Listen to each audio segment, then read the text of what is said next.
મિત્રો good morning સવારના વાગી રહ્યા છે 9 અને 2 તો આપણે જવાનું છે ભેંસ લેવા. તો આપણે ભેંસ લેવા જાય બોલેરોમાં મળી તે હડવાય ફાઇનલી મિત્રો આપણે નાદરા પૂગી ગયા છીએ ને જ્યાંથી આપણે ભેંસ લેવાની હતી તે વાડીએ પર પૂગી ગયા છીએ. તો આપણે તમને દેખાડી દઈએ ભેંસ. મિત્રો આ જોઈ શકો છો તમે ભેંસ. આ ઇબ્રાહિમ મારે ભેંસ. જો મિત્રો આ છે ભેંસ. મિત્રો ફાઇનલી અમે એક બીજી ભેંસની તમને પાડી દેખાડવાના છીએ. તો આ રહી મિત્રો જોઈ શકો છો પાડી. ઇબ્રાહિમ પાડીને રમાડે છે. મિત્રો પાડીની પર તમે હાઈટ બોડી જોઈ શકો છો. મિત્રો આ છે એક પાડી. મિત્રો આગળ જાય.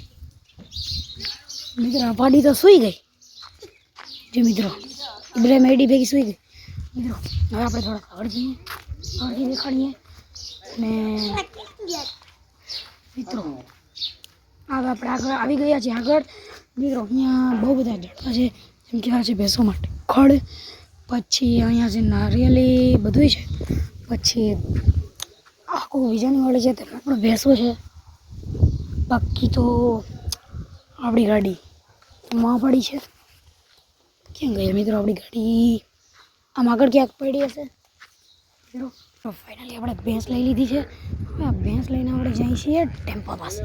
તો ચલો ટેમ્પા પાસે. મિત્રો આ ભેંસ જો તમે મિત્રો આપણે જઈએ છીએ ટેમ્પા પાસે. ટેમ્પોના પર લાગ્યું છે ઉકળા. ઉકળામાંથી જ્યારે બહાર ચડે છે ને તો પથરાડાને પાણા નથી લાગતા, જેથી ભેંસને ખરચ નહીં થાય. અને મિત્રો ભેંસ હશે ઉકેડામાંથી તો ઉકેડામાં તો છાણ, ભૂસો, ખરાબ માલ એવું બધું હશે તો ઉકેડો તો નરમ થઈ ગયો, એનાથી ભેંસને કંઈ થશે નહીં. બાકી મિત્રો અહીંયાથી આપણે શોર્ટકટ લઈને જાય છીએ કે એમાંથી થોડો લાંબો રસ્તો પડે છે અને વાળ પડાવે. મિત્રો ભેંસ ચડવાનું નામ જ નથી લેતી. તો ભેંસને મેં લઈ લીધી આ સાઈડમાં, અહીંયાથી લઈ લીધી આપણે ભેંસને બોલેરાને થોડીક જગા ફેરવવાની. હવે ભેંસ આટલી તો ચડી ગઈ છે. હવે મિત્રો આગળ કેમ ચડે એ જોઈએ. ભેંસ પણ બોલેરામાં ચડી ગઈ છે.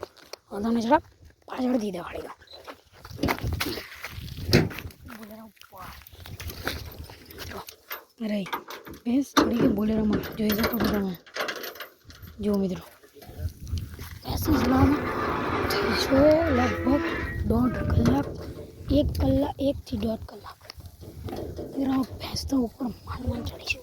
બાકી મિત્રો મળી આપણે રસ્તામાં. ફાઇનલી મિત્રો ભેંસ લઈને વાડીએ પૂરી ગયા હતા. પછી ઘરે પણ આવી ગયા છે. નાઈ ધોઈને કમ્પ્લીટ થઈ ગયા છે. ફાઇનલી રાત થઈ ગઈ છે અને મિત્રો અને ખાઈ પીને થઈ ગયા છે રેડી. અને મિત્રો એક વસ્તુ દેખાણું તમને, સરપ્રાઈઝ છે તમારા માટે. જો મિત્રો પહેલા હું તમને પાછળથી દેખાણું. તમને તો ખબર પડી ગઈ હશે, 90% લોકોને તમને ખબર પડી ગઈ હશે કે આ વસ્તુ શું છે. એનાથી બ્રેક રમતો તમને ખોલી નાખવાના. જો મિત્રો આ એવી વસ્તુ છે જે અમારા ગામના નાના નાના છોકરા રમે છે 10-10 હજાર પછી. તો મિત્રો આ સારું છે કે નહીં કમેન્ટ કરજો. અત્યારે મારા પાસે કુલ 10,000 છે. જો મિત્રો અત્યારે મારા પાસે કુલ 10,000 છે આવા. અને મિત્રો હજી મારે 10,000 લેવાના છે. તમે કમેન્ટ કરીને કહેજો કે તમારે પણ જોતા છે તો ગિફ્ટમાં આપવામાં આવશે. અને હા મિત્રો આજના વિડીયોમાં ખાલી આટલું છે. જો તમને અમારો આ વિડીયો સારો લાગ્યો હોય તો અમારા ચેનલ ઇબ્રાહિમ રીનાણી બ્લોગ ને સબસ્ક્રાઇબ કરજો અને અમારા વિડીયોને લાઈક શેર કરજો. અને આ મિત્રો અમારું ચેનલ બહુ ડાઉન છે. ત્યારે 100 સબસ્ક્રાઇબમાંથી 20 સબસ્ક્રાઇબ થઈ ગયા કઈ ખબર નથી પડતી. તો અમારા ચેનલને સપોર્ટ કરતા રહેજો. તો જય હિન્દ, જય ભારત. અત્યાર માટે બાય.